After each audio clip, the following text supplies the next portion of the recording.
रिश्तेदार, वो लोग जिन्हें तुम्हारे घर आने का बस एक छोटा सा बहाना चाहिए। तुम दोपहर में अपनी प्यारी मीठी नींद लेने जा ही रहे होते हो कि अरे बेटा मैं थोड़ा पास में ही आया था तो सोचा तुम्हारे घर आ जाता हूँ।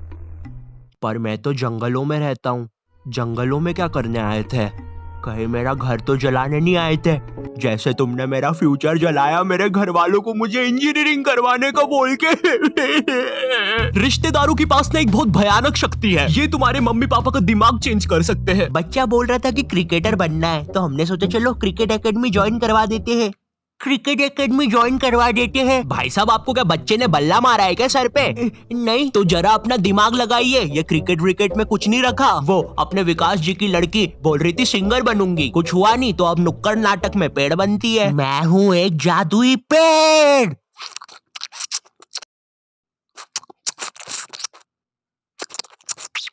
क्या हम ये पेड़ का रोल हटा सकते हैं? वैसे भी ये नाटक खरगोश और नेवले की जुगलबंदी के बारे में है। और क्या मुझे कोई बताएगा इधर असली नेवला किसने छोड़ा?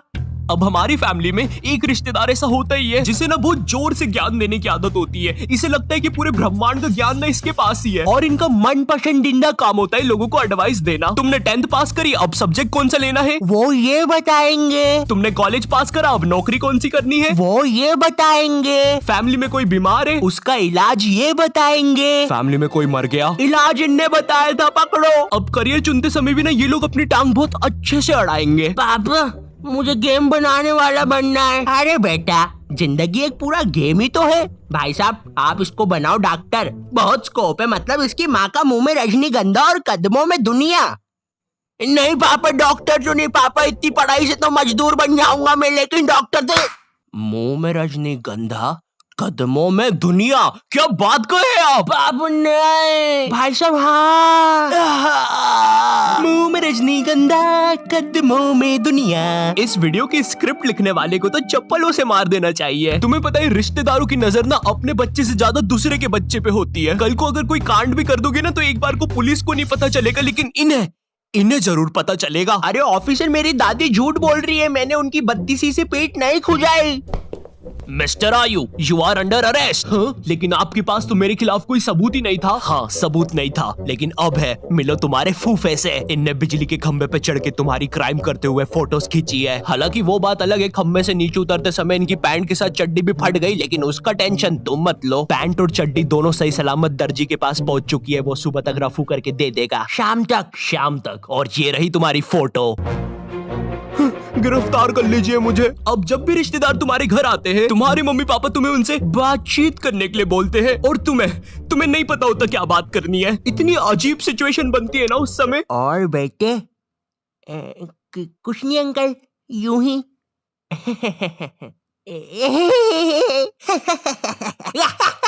अरे पागल खाने के कैदी हंसते हैं ऐसे एक दूसरे को देख के। अब कुछ रिश्तेदार ना तुम्हारे सीधे घर आते हैं और तुम्हें तुम्हारे बचपन की अजीब सी यादें बताने लग जाते हैं। बेटे तेको याद है एक बार मैंने तेको तेरी लंगोट केबल उठा के पंखे पे लटका दिया था और तेरी माँ ने अनजाने में पंखा खोल दिया था, वो भी 5 की स्पीड पे।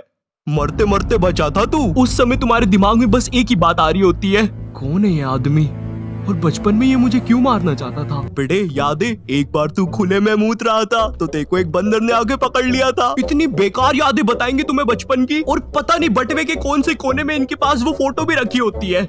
ये देखो नुन्नी खींच ली थी बंदर ने इसकी।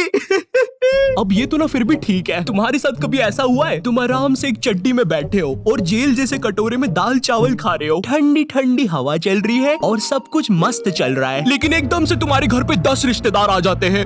अब जरा सोचो उस चड्डी पे दाल चावल खाते हुए बच्चे पर क्या बीत रही होगी। तुम्हें वहाँ से भागने तक का मौका नहीं दिया जाएगा। भाई पूरा दिमाग सुनने पड़ जाता है इतने सारे रिश्तेदारों के सामने। ए छोटू अपने मालिक को बुलाना तो जरा। मम्मा। अच्छा ये इनका बेटा है। छी